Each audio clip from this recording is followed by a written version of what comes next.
Welcome back to Giant Monster Games. My name is Adrian, and today we are revisiting the Dredge deck that was put up on the channel quite a while ago, because when I built that deck, I wasn't very good at deck building yet, and I have gotten substantially better now. So I'm going to revisit the deck. We're going to talk about it at a $70 level, which is actually cheaper than the original deck came out, because there was a couple bannings for Dredge, which has made it a little bit cheaper. And I'm also going to do a $250 version of the deck for people that have a little bit more money and can kind of see how the deck is supposed to be progressing if you want to make it into a top 8 super aggressive deck. But before we actually break this deck down, if you want to pick this deck up or any deck up on the channel, go over to Flipside Gaming and use Giant Monster Games in the promo, and you can get 10% off your online purchase. Or if you want to pick either of these two decks up, so the $70 version or the $250 version up for MTGO, you can do that by clicking the link in the description below this video, where I have links directly to Card Hoarder, where you can just grab those decks nice and quick and easy, and it helps with the channel at the same time. Who'd have guessed? Okay, let's jump into the $70 version of this deck. I'm gonna go through it relatively quick because I've already done a version of Dredge where you can actually go take a look at. I do a lot of really good descriptions on like what you use and why you use and how you use, but in this one we're actually gonna go through some of the changes and why I made them. So jumping immediately in, we're gonna go over what cards we actually have that have Dredge. For those that don't know, Dredge is, instead of actually drawing a card, you get to return the card with Dredge from your graveyard, putting X number of cards from the top of your library into your graveyard, and then return that card to your hand. So, we have Stinkweed Imp, Golgari Thug, Dakmor Salvage, and Dark Blast. Dark Blast being the new addition. It is a single one card because I felt this deck didn't quite have enough Dredge cards, so we're adding one more. It's not a ton more, but it's a little bit more because it allows us to dredge a little bit more often, because this deck, the budget version, sometimes doesn't get dredging fast enough. Sometimes it does, but not always. So we're adding an additional Dredge card in. It is also going to help us remove stuff if we need to get rid of things like Birds of Paradise. There's a bunch of things that we can use Dark Blast to get rid of. Next, we have cards that allow us to actually get the Dredge up and running. We have Insolent, Neonate, Cathartic Reunion, and Faithless Looting. These have not changed from the original deck, so they are just allowing us to discard cards and then draw cards, or draw cards and then discard cards. So once we have Dredgers in the graveyard, we can then draw those Dredge cards. So that's kind of the objective.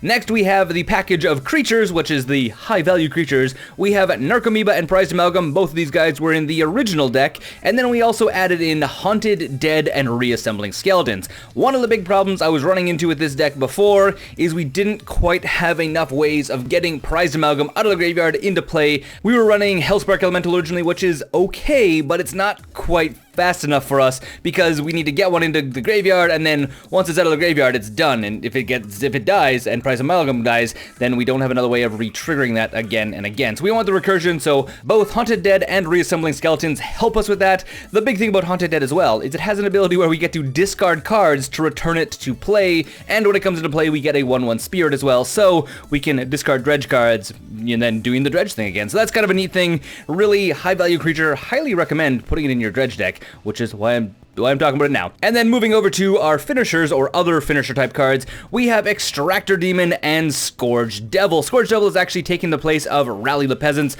was basically doing the same thing except it was a spell rather than a creature, so this is just substantially better because it is also going to be putting a body into play, which is going to be swinging in and giving all of our creatures, hopefully our Prized Amalgams and our Narcomoebas and our Haunted Deads and Reassembling Skeletons, +1/+0 until end of turn, so we can swing in and do lethal damage. That is really the idea behind this. And then Extractor Demon is a 5/5 flyer. That's why it was in the original build, and that's why it is persisting into this build. As far as the mana base is considered, there is a small amount of changes. We have Dakmor Salvage again, Dragonskull Summit again, and then we've actually upped one additional Evolving Wilds, because in the mana base we also have islands now, mountains and swamps, so we do have a way of potentially casting Narcomoebas or Prized Amalgams if they do get stuck into our hands somehow. Not the most easy way of doing it, but again, we have more Evolving Wilds, so we can actually go fetch up, because our deck doesn't deal with graveyard hate very well, and sometimes you need to kind of just play it as an aggro deck out of your hand, so we do have the ability to do that. Not necessarily the most effective way of doing it, but it is a possibility. And the last part of this $70 deck is the sideboard. The sideboard had a whole bunch of changes.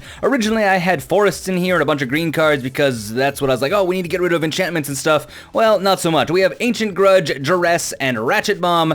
What we're going to be basically doing, Ancient Grudge, still to get rid of artifacts, not really that big surprise, but Duress is allowing us to grab enchantments or non non-creature cards in our opponent's hand and remove them before we ever have to deal with them. So that's kind of our game plan now. Instead of trying to deal with stuff as it gets on the table, we're going to try and deal with it before it gets onto the table. Ratchet Bomb can actually destroy enchantments, which is actually why it's in the sideboard, so we can use it for stuff like Rest in Peace, where things go to the graveyard and then they disappear, they get exiled. So we can use it to get rid of other enchantments. I mean, it's kind of slow, but it's better than nothing, because normally we have green in the deck, but now that we don't, it is just a black-red deck for the $70 version. We need a way of at least dealing with some of these things. And then we have Lightning Axe and Tormod's Crypt. Lightning Axe is dealing with some specific creatures that we're going to have a hard time with, destroying them before they become a pain in the butt. And then Tormod's Crypt is dealing with other graveyard matchups, so other Dredge decks, or, you know, there's a bunch of blue decks out there that are running Snapcaster Mage, which we get frustrated at. Also, thinking of Storm. Storm is also a really good thing to get rid of graveyards. I guess Duress, which I didn't mention, also is good against Storm if we are going up against Storm. Neat. Anyways, that is the $70 version of the deck, but let's talk about the really upgraded version of the deck. So it is going to be $250, a little bit higher of a budget, and I'm going to explain the things I added and why I added them, and why I chose this way to go. So, to start out with, our Dredge package looks almost the exact same. We are running against Stinkweed Imp, Golgari Thug, Dark Blast, and Dakmor Salvage. Again, they are Dredge cards, we need them. Our Enabler cards, so Insolent Neonate, Faithless Looting, and Cathartic Reunion are also the same, so that hasn't changed at all. The changes come once we start getting into the creature package and the backup win package. So the creature package, we still have Narcomoeba, we still have Prized Amalgam, we still have Scourging Devil, which is our kind of helping us get the win, but we're now using Hellspark Elemental again. We're putting Hellspark Elemental back in because we are going to be a little bit more aggressive. We're aiming to get some earlier damage in, if possible, because we actually have a different finisher in the deck, and that is we now have Life of the Loam and Confligate along with Haunted Dead that are going to allow us to push a bunch of extra damage once we get to the mid game. And that's the really big thing with Dredge. Dredge is getting a whole bunch of damage in early game as fast as humanly possible, and then usually aiming to finish your opponent off with a Confligate for 5 or 6 or 7, sometimes even more, depending on how many times you manage to cast Life of the Loam in one turn after another. Confligate also allows us to get a bunch of extra mana if we do need to get extra mana from our lands, obviously, in our graveyard. So these are helping us deal with a secondary win condition.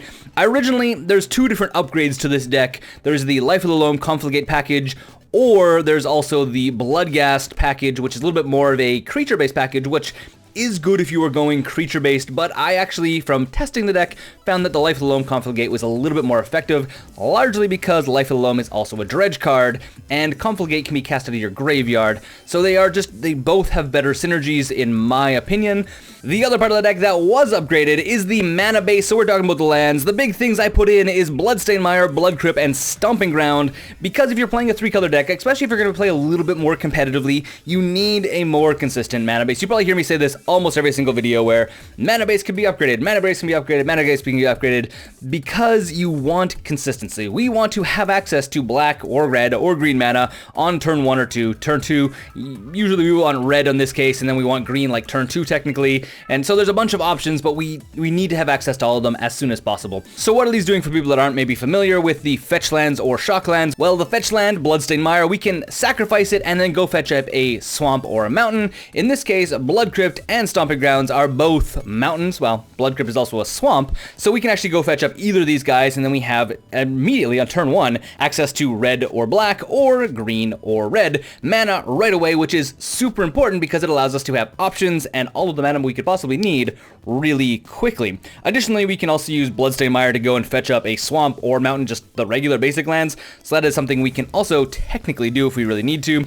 As far as other lands in the deck, we also have, as I said, Dakmor Salvage is still here, we still have Dragonskull Summit, and then I have Rootbound Crag, which is helping us deal with, again, more red and green fixing, because we do need green if we're going to be playing Life of the Loam, and red is just super important in the deck, so having more variety, so we can play these a lot easier, is the general plan. And then mountains, forests, swamps. It's a Jund deck. We need to have all 3 of those kind of lands in order for us to actually play this deck properly. Now, the sideboard was the other thing that I upgraded. We put in Ancient Grudge, which, again, same thing as before. Nature's Claim, which deals with enchantments or artifacts, which is fantastic. Ratchet Bomb, again, as a backup. Ratchet Bomb, in this case, actually is more being used for tokens or aggro decks where they have a whole bunch of 1-drops. I'm looking at Soul Sisters and stuff. It's actually a lot easier to get rid of a whole bunch of stuff in that way than it is to deal the other way around.